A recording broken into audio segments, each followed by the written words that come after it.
Good evening, everyone. Is the state ready to proceed? Yes, Your Honor. Is the defendant ready to proceed? Yes, Your Honor.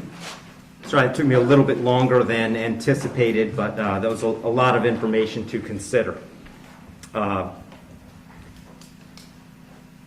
me just start by saying that as multiple people have observed, this is a particularly difficult case because there's really nothing that the court can do that's capable of fixing the harm that has been caused to the victims in this case. So that being said, I've got to start with the law. I'm bound by the law, and the law gives me a guideline for how to analyze an appropriate sentence in this case. So I want to start with the Camacho case. It's really the first thing I need to address is whether or not the court's going to depart from the minimum in this case, which is 222 months or approximately 18 and a half years in the Florida State Prison as a minimum. The Camacho case, as Mr. Fitzgibbons pointed out and argued, lays out really a three-factor test. Is there a valid legal basis for departure? Is there competent substantial evidence that the facts support an application? Or do the facts apply to the departure basis that is being asserted? To both of those questions, I answer those yes. There is a valid legal basis for departure, and there is competent substantial evidence that would support a departure. And really, I'd find that as to all of the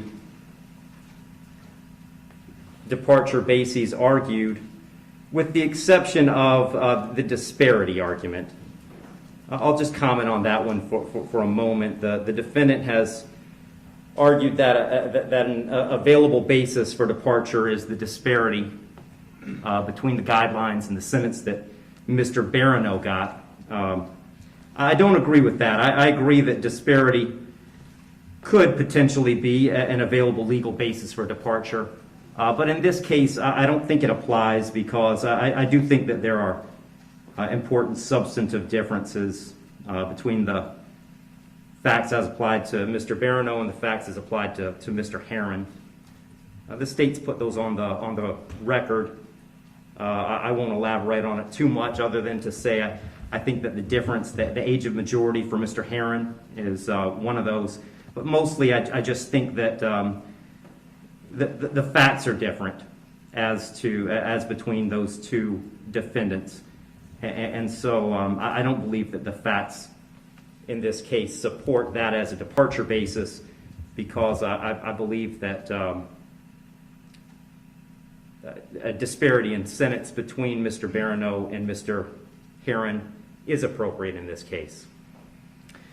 That brings me to the third question of should essentially the third factor under the Camacho case is should the trial court depart? And the court in this case is going to decline to depart. So I'm answering that question in the negative. The trial court in this case is not going to depart. And I don't reach that decision lightly. When evaluating an appropriate sentence, I will start with Florida Statute 921.002. It was pointed out several times the primary purpose of the criminal punishment code in Florida is to punish. And I've got to take into account the severity of the primary offense and the circumstances surrounding the primary offense. When I take into account circumstances and severity, a lot of what I'm taking into account really when I sentence is intent and harm.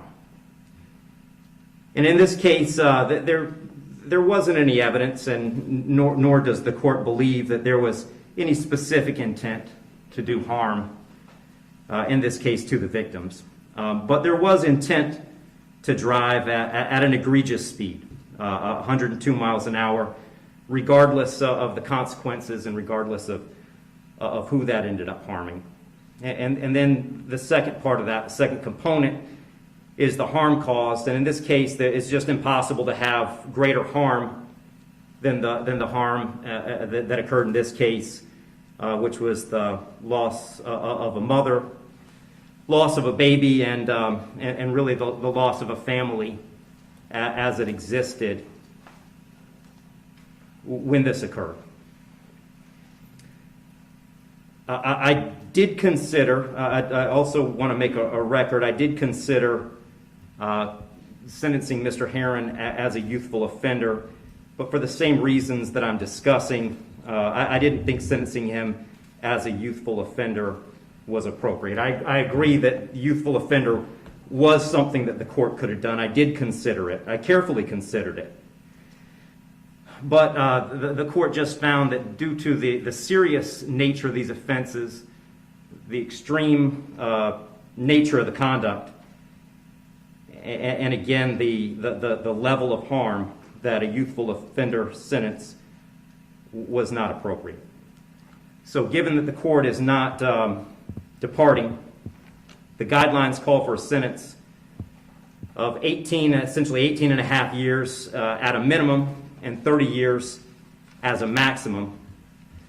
And the court doesn't find that either the minimum or the maximum is appropriate in this case. I've said it several times, that serious nature of the offense, egregious nature of the conduct, and mostly the harm that's been caused prevent me from putting this as a bottom of the guidelines minimum case. But the departure bases argued by the defendant did provide some reason not to put it at the top of the maximum. And specifically, the court did take into account that the defendant's 18, certainly responsible for his actions, and he's being held accountable for his actions. But the age of 18, the court finds is a mitigating factor and shouldn't put this at a maximum. Also, the complete lack of prior criminal history is something that the court considered as preventing this from being at the top. So having said all that, the court is going really toward the middle between the minimum under the guidelines and the maximum punishment permitted under Florida state law. So on count one, vehicular homicide, the court's going to adjudicate the defendant guilty, sentence him to 9 years in the Florida State Prison. On count two, same charge, court will adjudicate the defendant guilty, sentence him to 15 years Florida State Prison, and that'll run consecutive to count one, for a total 24 years Florida State Prison. Count three is a misdemeanor, unlawful racing on a highway, so the court will adjudicate the defendant guilty, sentence him to time served. Give credit for time served, I believe, 2 days. Court will impose mandatory court costs.